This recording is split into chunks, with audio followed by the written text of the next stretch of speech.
I remember the beeping first, the slow, steady rhythm of the machines keeping me tethered to life. My body felt heavy, like it was sinking into an ocean I couldn't climb out of. Somewhere between sleep and death, voices drifted in and out of my mind. Nurses whispering, footsteps clicking across the floor, a cousin crying softly. But then I heard a voice I knew better than my own heartbeat. My husband's. At first, relief washed over me. He was here. He hadn't left me in this cold, sterile place. But then his words sliced through me sharper than any scalpel. "She's gone," he said firmly, his tone flat, almost rehearsed. "I'm a widower now." My chest tightened, not from the tubes or the illness, but from those words. Widower? I was alive. I could feel the air fighting its way into my lungs, could sense the weak flutter of my heart. Yet here he was announcing to the world that I was already dead. A nurse hesitated, her voice low and uncertain. "Sir, she's still holding on, she hasn't passed." He chuckled lightly as though correcting her mattered little. "She won't make it through the night. I've already accepted it. I've moved on." Moved on. Those words burned. My body couldn't move, but my soul screamed. I wanted to rip out the wires, sit up, demand answers. I wanted to ask him how he could bury me while I still breathed, how he could erase me before death had even touched me. The room grew quiet. Again. I felt tears on my face, but didn't know if they were real or just in my mind. Family murmured in the corner. I heard my sister gasp softly, as if she too had just realized what kind of man I was married to. My strength flickered, slipping back into darkness. But before it did, I clung to a single truth. I wasn't gone yet. I was alive. And if life gave me even one more chance, I would find out why my husband had killed me with words before death had the chance to claim me. But nothing prepared me for the secret I uncovered once I fought my way back. When I first met Daniel, he was nothing like the man who would one day call himself a widower while I still clung to life. Back then, he was charming, attentive, and full of big dreams. I was young, hopeful, and desperate to believe in forever. He told me I was his everything, the reason he wanted to build a future. I believed him, I believed in us. Our wedding wasn't extravagant, but to me it was perfect. I wore a simple dress, one I saved for months to afford, while Daniel boasted about how someday he'd buy me diamonds and take me on cruises. I didn't care about material things. I cared about him showing up, about him keeping the promises. That mattered most. And in those early years, I carried us. Daniel bounced from job to job, always with an excuse. The boss was unfair, or they didn't recognize my talent. Meanwhile, I worked late nights, skipped meals, and drained my savings just to keep the lights on. I told myself love was about sacrifice, and I was willing to give everything if it meant we could make it. When I got sick for the first time, Daniel was there, at least physically. He sat by my bed, whispered that I was strong, and told everyone he admired how hard I fought. But behind closed doors, he avoided the bills, ignored the doctor's warnings, and left me to shoulder the worry. I sold family heirlooms, took extra shifts, and even borrowed money I knew I couldn't easily repay. All to protect him, to protect us. I told myself he was just going through a rough patch, that eventually he'd step up and repay the loyalty I had given him without question. I remembered nights lying awake, staring at the ceiling, convincing myself that patience was love, that endurance was the proof of devotion. But Daniel's love came in flashes. Sweet words when others were watching. Empty apologies after fights. Promises that dissolved like smoke. I clung to those flashes, hoping they were signs of the man I first met. And then came the whispers. Friends hinting that they saw him out when he said he was home. Small lies that didn't add up. Receipts in his pockets for dinners I had never shared. I wanted to believe they were mistakes, coincidences, misunderstandings. I wanted to believe in him more than I believed in my own instincts. Through it all, I stayed. I told myself marriage wasn't about walking away when things got hard. I told myself he needed me. And maybe in a twisted way, I thought if I just loved him enough, he would become the man I once thought he was. But love, I've learned, doesn't fix someone who never wanted to be fixed. It only blinds you until the truth is too big to ignore. Still, I had no idea the man I trusted most was already planning a life without me. To everyone else, Daniel was the perfect husband.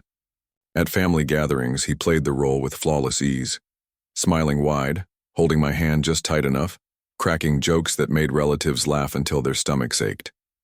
He was the kind of man who charmed waiters, impressed neighbors, and made strangers believe he was the very definition of devoted, but behind closed doors his charm vanished.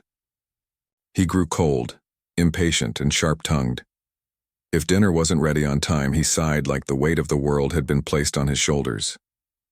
If I asked about money, he called me ungrateful, reminding me how hard he worked when I knew it was my paychecks covering rent and groceries.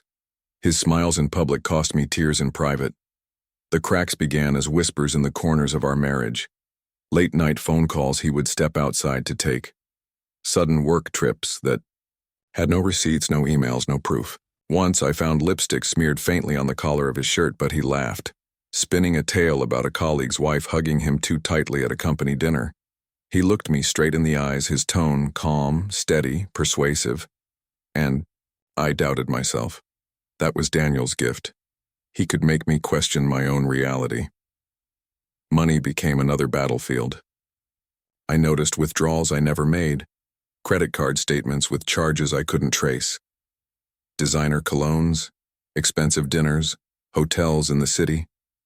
When I confronted him, his defenses slid into place like clockwork. He accused me of being paranoid, of disrespecting him by snooping.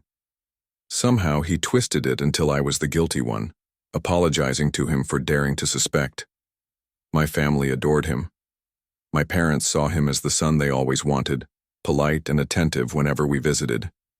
My siblings laughed at his jokes, praising me for marrying such a catch. If I tried to confide in them about his temper or the strange absences, they brushed it off. All men are like that, they'd say, or worse. You're lucky he's not worse. Their blind admiration became another chain keeping me tethered to him. Because if the world believed he was perfect, then maybe I was just broken for not seeing it. Daniel thrived in that gap between perception and reality. He leaned into it, knowing no one would take my side. I became the nagging wife, the overthinker, the fragile one who needed to be handled. Meanwhile, he basked in praise for being patient with me. I swallowed the humiliation because I thought silence was easier than fighting a battle no one believed I was fighting. But silence didn't heal me. It hollowed me out. Each day I felt more like a shadow of the woman I used to be, clinging to a man who only performed love when there was an audience. At night when he stayed out late, I lay awake wondering who he was with, what lies he'd spin when he returned smelling faintly of perfume that wasn't mine. The cruelest part was how easily he covered his tracks. He always had an explanation, a story rehearsed and ready. I wanted so badly to believe him that sometimes I forced myself to accept the lies, even when the truth was screaming in my gut. That's what living with Daniel did. It made me doubt not just him but myself. And yet part of me still clung to the hope that I was wrong, that maybe I was just tired, stressed, too suspicious. Because the alternative, the truth, was too devastating to face. And then came the day I saw something that shattered every illusion I had about my marriage. Illness has a way of stripping you down to your rawest form. It doesn't just weaken your body. It exposes the truth of the people around you. When I first began to fall sick, I tried to pretend it was nothing more than exhaustion. After all, I'd been carrying the weight of our lives for so long, working extra shifts, paying bills, cooking, cleaning, and still trying to smile through it all. But my body knew what my heart refused to admit. I couldn't keep going like this. The fatigue came first, bone deep and relentless. Then the dizzy spells, the chest tightness, the shortness of breath that made even climbing a single staircase feel like summiting a mountain. I finally collapsed one evening in the kitchen, the sound of shattering glass echoing around me. That was the moment the doctor visits began, the endless tests, the whispered conversations with specialists who used words like serious and life-threatening. I thought Daniel would step up. I thought this would be the turning point, the moment my sacrifices would be repaid with care and loyalty. At first, he showed up to appointments, holding my hand with a smile that looked almost genuine. But gradually, he grew distant. His phone buzzed more than his words touched me. Instead of sitting by my bedside, he claimed he had work meetings or urgent errands. Nights became the hardest. I would lie awake in the hospital bed, the sterile white walls pressing in on me, listening for his footsteps in the hallway. Sometimes hours would pass before he arrived, if he arrived at all. Nurses would ask if they should call my emergency contact, and I'd force a smile, pretending Daniel was simply busy providing for us. In truth, I had no idea where he was, and I was too afraid to admit the loneliness clawing at me. I remembered the promises I once made to him when I stood at the altar, in sickness and in health. I had lived those words every day, sacrificing my dreams, my comfort, my very health for him. But as I lay in that bed, fighting for breath, I realized he had never once lived them for me. And still, I defended him, to my family, to my friends, even to myself. When my sister noticed his absences, I told her he was stressed. When neighbors asked where he was, I said he was working overtime. I built lie upon lie to cover his neglect, because admitting the truth would mean admitting I had spent years loving a man who would never truly love me back. The sickness worsened. Treatments drained me, left me nauseous and frail. Yet even in my weakest state, I thought about him, whether he had eaten, whether the bills were being paid, whether he was lonely without me at home. I fought through, the pain not just to survive, but to keep the illusion of our marriage alive. But love should never be one-sided survival. And mine was. I began to notice subtle changes. His visits became shorter, his excuses longer. He rarely looked me in the eyes anymore. When he did, I saw something chilling there. Not worry, not love, but impatience. It was as though he were waiting, not for me to heal, but for me to finally disappear. I wanted to believe I was imagining it, that the man who once whispered forever in my ear wasn't quietly counting down the days until I was gone. But every empty chair by my bedside told me otherwise. Every unanswered call, every late-night absence. The loneliness ate at me more than the illness. I craved his presence, his comfort, his care. But instead, I was left clinging to fading memories while my body betrayed me. And still, some stubborn part of me kept hoping he would wake up and realize how much I needed him, hoping he would see me, really see me, before it was too late. But the night my heart almost gave out in the ICU, his mask slipped completely. When you are confined to a hospital bed, whispers travel faster than medicine through an IV. At first I tried to ignore them, the half-finished sentences my cousins exchanged when they thought I was asleep, the way my sister's eyes shifted uncomfortably whenever Daniel's name came up. But sickness heightens your senses in strange ways. I caught every glance, every pause, every heavy silence. It began with a neighbor visiting me quietly one afternoon. She brought flowers, her smile tight, her voice trembling. She asked how I was holding up, then hesitated before adding, "Well, at least Daniel is keeping himself busy." The words hung in the air like smoke. I pressed her, but she backtracked, claiming she only meant he was managing things well at home. Yet her eyes told me she had said too much. Days later, I overheard two of my own relatives speaking in hushed tones outside my hospital door. "He's out almost every night," one whispered, "living like he's free." The other replied, "Don't say anything. She's too weak to handle the truth." Their voices carried pity, not for him, but for me. I wanted to demand answers, but each time, my body betrayed me. My strength was fleeting, my voice barely above a whisper. Friends who visited me avoided eye contact whenever his absence was mentioned.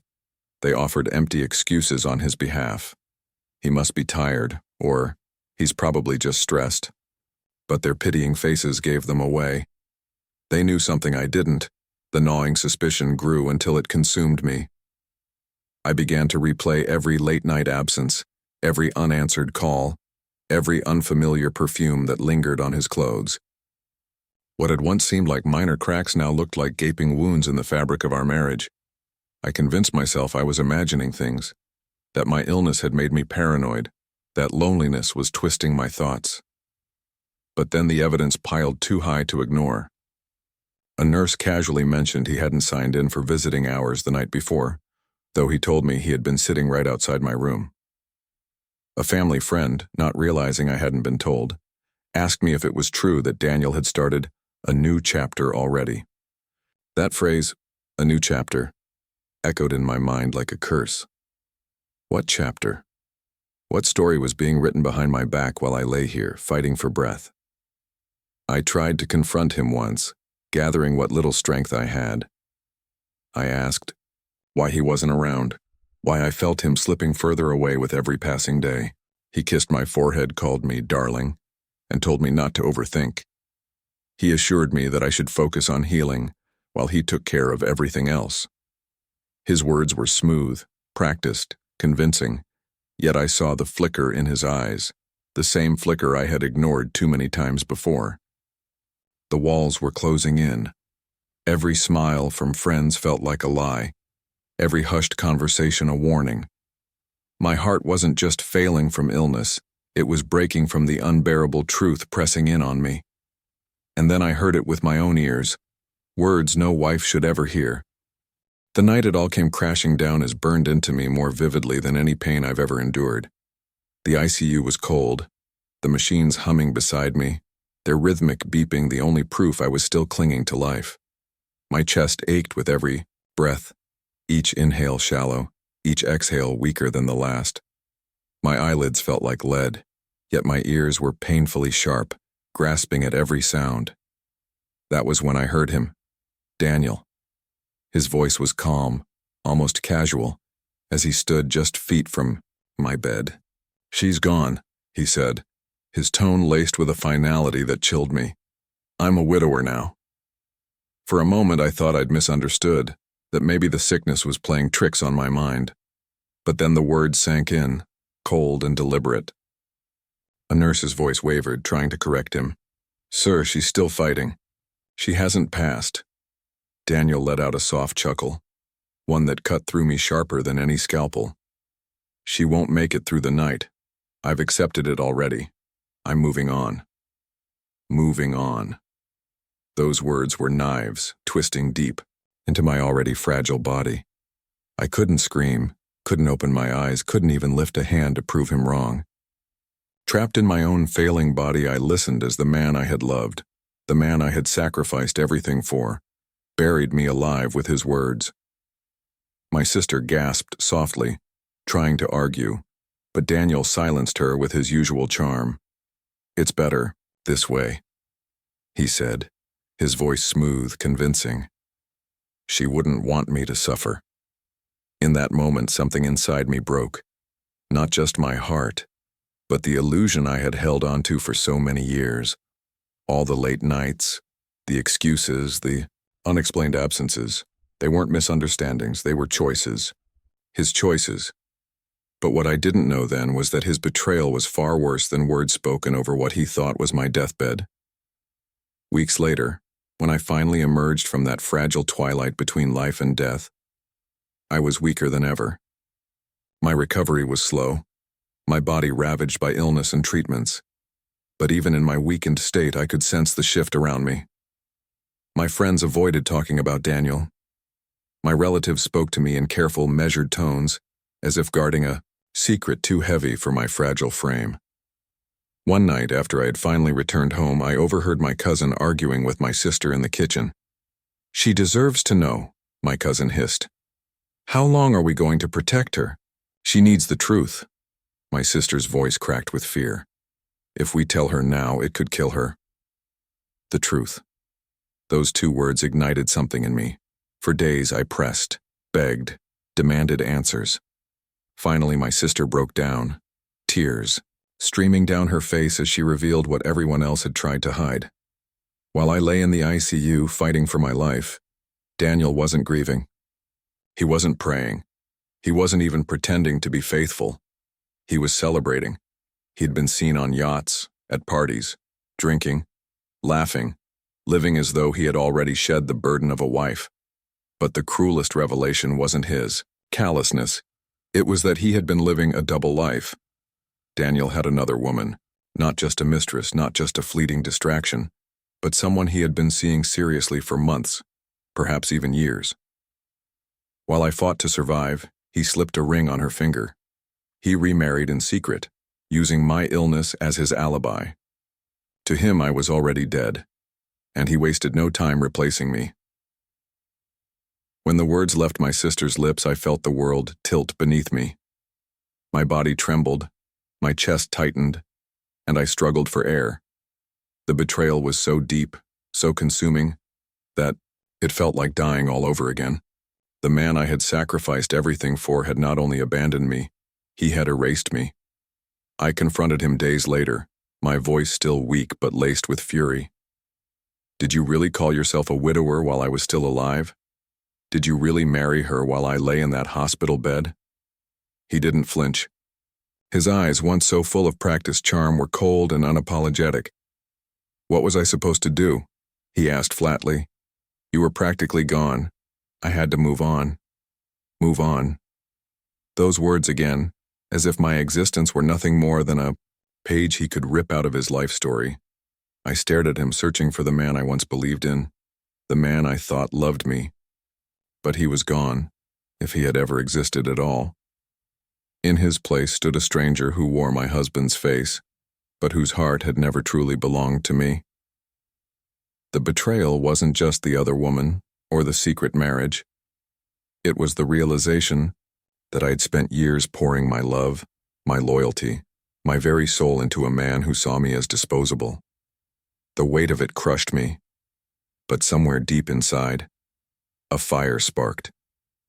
If I had survived the ICU, if I had clawed my way back from death itself, then I could survive this truth. I had to, because now I knew what I was fighting for, not to win back his love, but to reclaim my dignity. But even that wasn't the full truth. The secret he hid cut even deeper. Leaving the hospital felt like stepping into a world I no longer recognized. The sterile walls, the machines, the constant hum of life and death, all of it had been a cage. Outside, the air was sharp and real, yet it could not mask the devastation roiling inside me. I was alive, but I felt hollow, as if my spirit had been drained by the man who had vowed to love me forever. Daniel met me at the door as if nothing had changed. His expression was calm, casual even, as if he hadn't spent weeks celebrating my absence. I wanted to spit at him, to scream, to tell him that I was still breathing despite everything.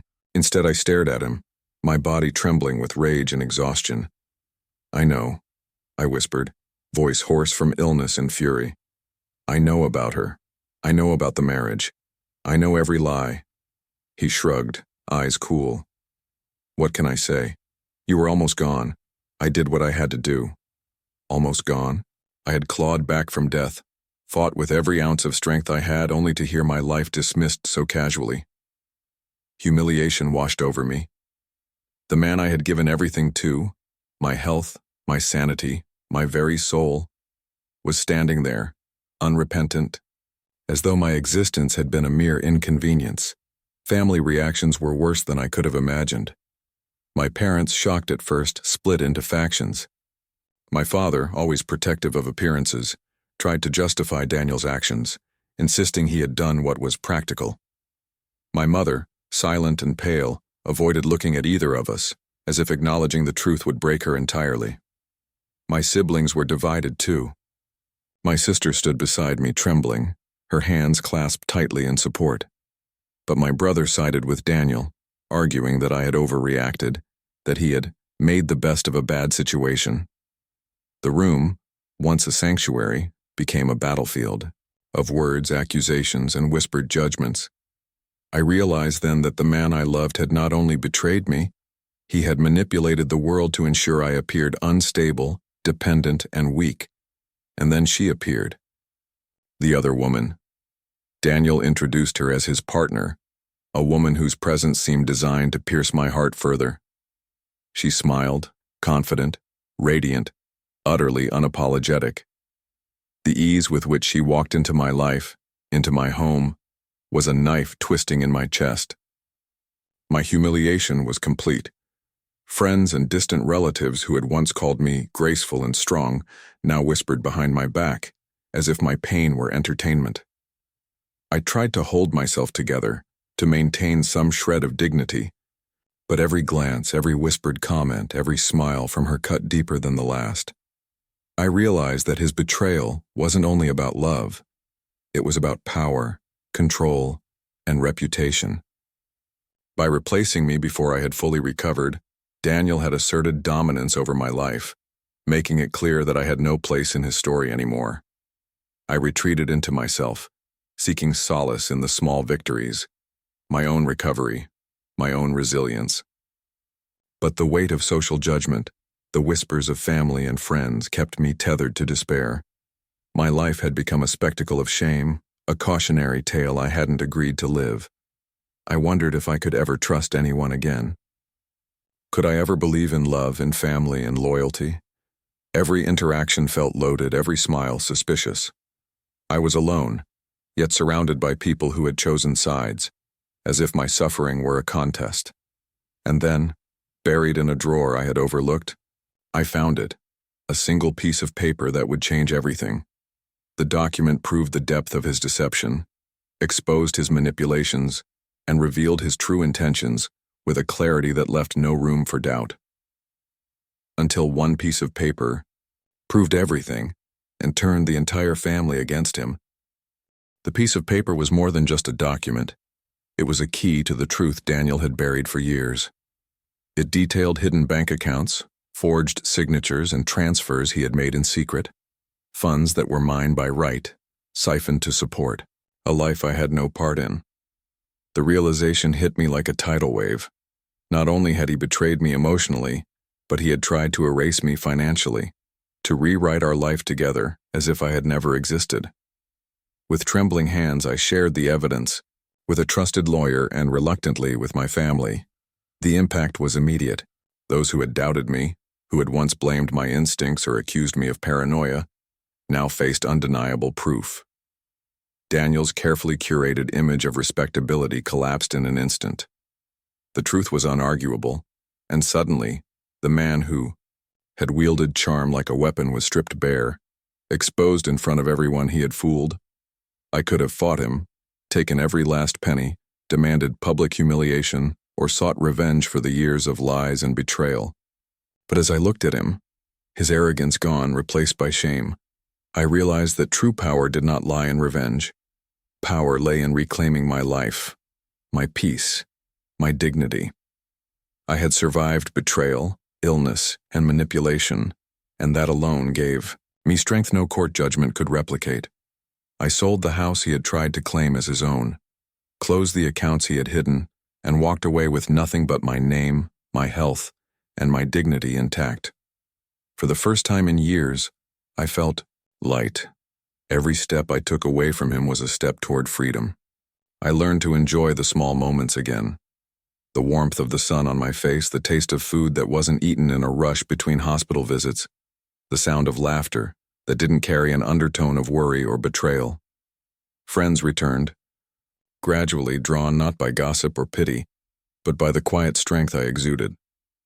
They respected the woman who had endured, who had faced lies and cruelty and emerged unbroken. I discovered that loyalty to oneself, even in the face of heartbreak, was the most profound love of all. The betrayal had cut deep, but it had also taught me invaluable lessons. I learned that some people are incapable of true love, no matter how convincingly they perform it. I learned that family could falter under the weight of appearances, but that integrity and honesty would always eventually tip the scales. Most importantly, I learned that I didn't need to stay chained to a man who had never truly seen me to claim my own worth. I rebuilt my life piece by piece, finding joy in my own company, pride in my accomplishments, and peace in my choices. Every decision I made thereafter was rooted in self-respect, not fear or obligation. I had loved deeply, but I had also survived deeply. And in surviving, I discovered that the life I thought had been stolen from me was still mine to claim. But even as I closed that chapter, one final lesson stayed with me. Betrayal leaves scars that the world cannot always see. I carried mine quietly at first, hidden beneath the fragile mask of recovery, as though pretending everything was fine could somehow erase the wounds.